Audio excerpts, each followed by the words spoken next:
Every major financial crash in the last 100 years has followed the exact same pattern. I'm not talking about similar patterns, the exact same sequence.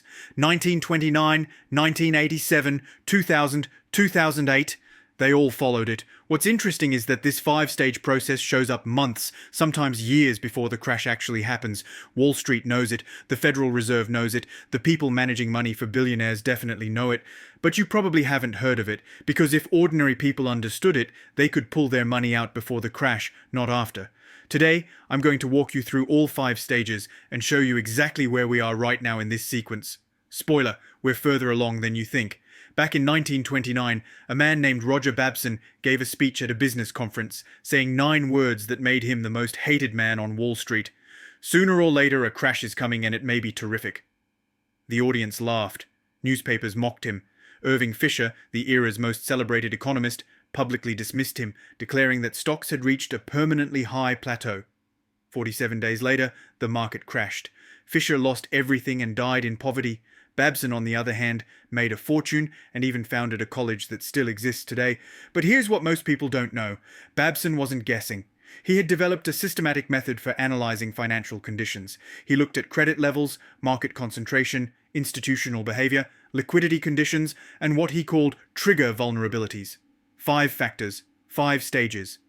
I spent 3 months reviewing historical records, Federal Reserve data, and academic papers to see if his framework really held true across different crashes. The result? It works every single time. Stage 1. Credit explosion. This is always where it starts. Not greed, not speculation. Debt.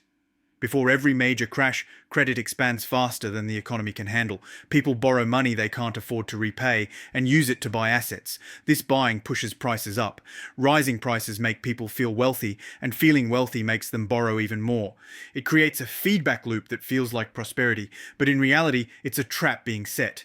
In the late 1920s, margin debt exploded. Ordinary Americans were putting down only 10% and borrowing 90% to buy stocks. By 1929, total margin debt had reached the entire federal budget. Factory workers were leveraged like hedge funds. In 2007, it was mortgage debt.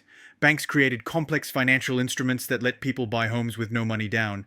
They bundled these mortgages into securities and sold them to pension funds. The leverage was hidden, but it was everywhere. In 2000, it was corporate debt.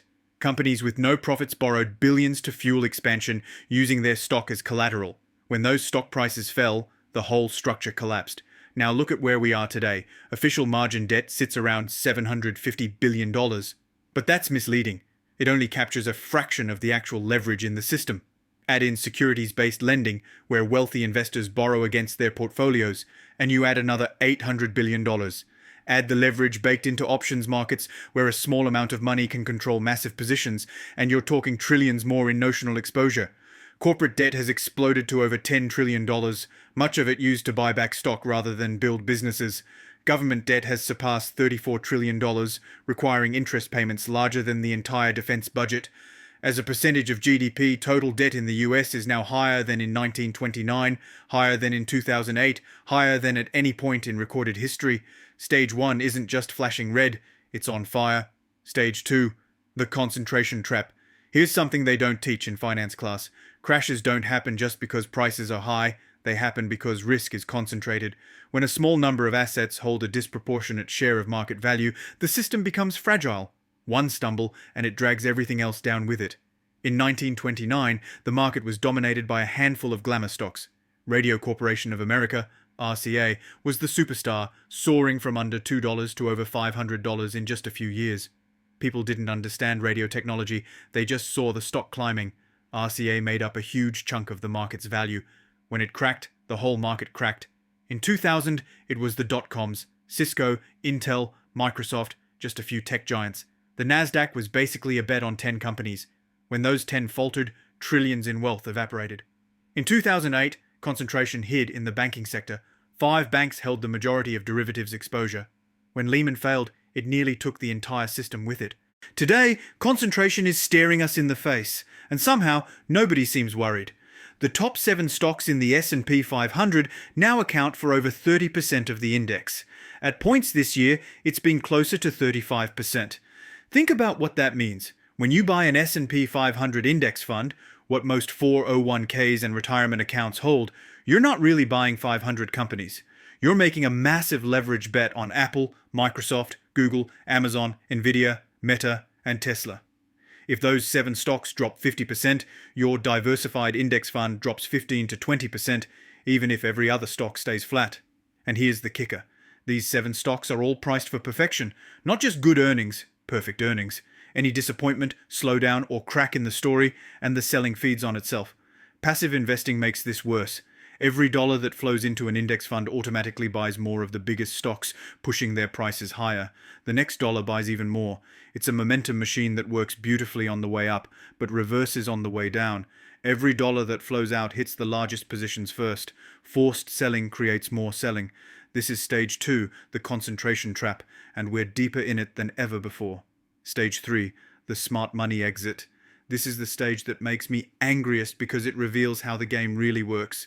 Before every major crash, institutional investors, banks, hedge funds, family offices, and billionaires quietly reduce exposure. They sell their positions, raise cash, buy protection. They don't announce it. Publicly, they say the opposite. Stay invested, fundamentals are strong, don't panic. Meanwhile, they're heading for the exits. In 1929, the Morgans and Rockefellers started liquidating months before the October crash. Bernard Baruch was almost entirely in cash by September. Joseph Kennedy sold everything after a famous conversation with a shoeshine boy. But the real reason? He had insider connections that told him what banks were doing. Ordinary Americans kept buying. They were the exit liquidity for smart money. In 2007, hedge funds shorted subprime mortgages a full year before the crash. Goldman Sachs famously bet against the same securities they were selling to clients. Executives at Countrywide and other mortgage lenders dumped their personal stock while telling investors everything was fine. Ordinary Americans kept buying houses and bank stocks. They were the exit liquidity. Today, corporate insider selling has reached levels we haven't seen in decades. CEOs, CFOs, board members, the people who actually know what's happening inside companies, are selling their stock at a historic pace. The ratio of insider selling to insider buying is at extreme levels. For every insider buying shares of their own company, multiple insiders are selling. Meanwhile, retail investors, regular people, are pouring money into the market. Robinhood accounts, 401k contributions, passive index fund flows, all hitting record levels. The smart money is selling. The public is buying. This is not a coincidence. This is the pattern. This is how it happens every single time. Stage 3 is flashing red. Stage 4, the liquidity illusion. This is the sneakiest stage because everything looks normal. Prices seem stable, or even rising. Trading volumes look healthy. Nothing appears wrong. But underneath, the liquidity that keeps the market alive is draining away. Liquidity is like oxygen for financial markets. When there's plenty of it, everything functions smoothly. Buyers and sellers can transact easily. Prices adjust gradually. Shocks are absorbed. When liquidity disappears, the system breaks. Prices stop adjusting gradually. They gap. Small sell orders move the market massively. Feedback loops take over, and the crash feeds on itself. In 1928 and 1929, the Federal Reserve raised interest rates and tightened monetary conditions to cool speculation. What they actually did was drain the liquidity supporting asset prices. For a while, nothing seemed to happen. When the market continued rising, people thought the Fed's actions didn't matter. Then October came, and when selling began, there was nobody on the other side. The bids just vanished. Stocks didn't slowly decline. They went into free fall because liquidity had disappeared. The same thing happened in 2007 to 2008. The Fed had been raising rates. Credit conditions tightened, yet the stock and housing markets stayed high.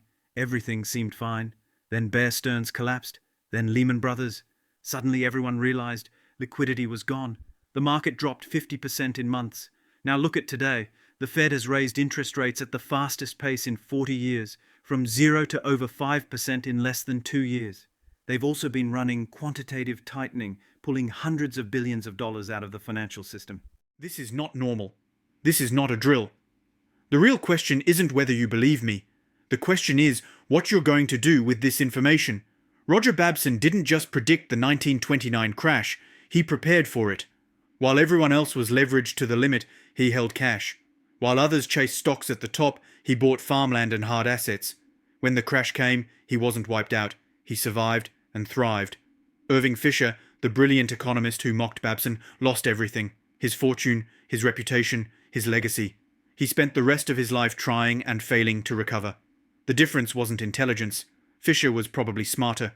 The difference was that Babson paid attention to the signals. He respected the pattern. He positioned himself for what was coming, not for what he hoped would happen. You have the same choice right now. You can look at the data and decide it doesn't apply to you. Markets always recover eventually, right? Maybe this time is different. Or you can ask yourself some uncomfortable questions.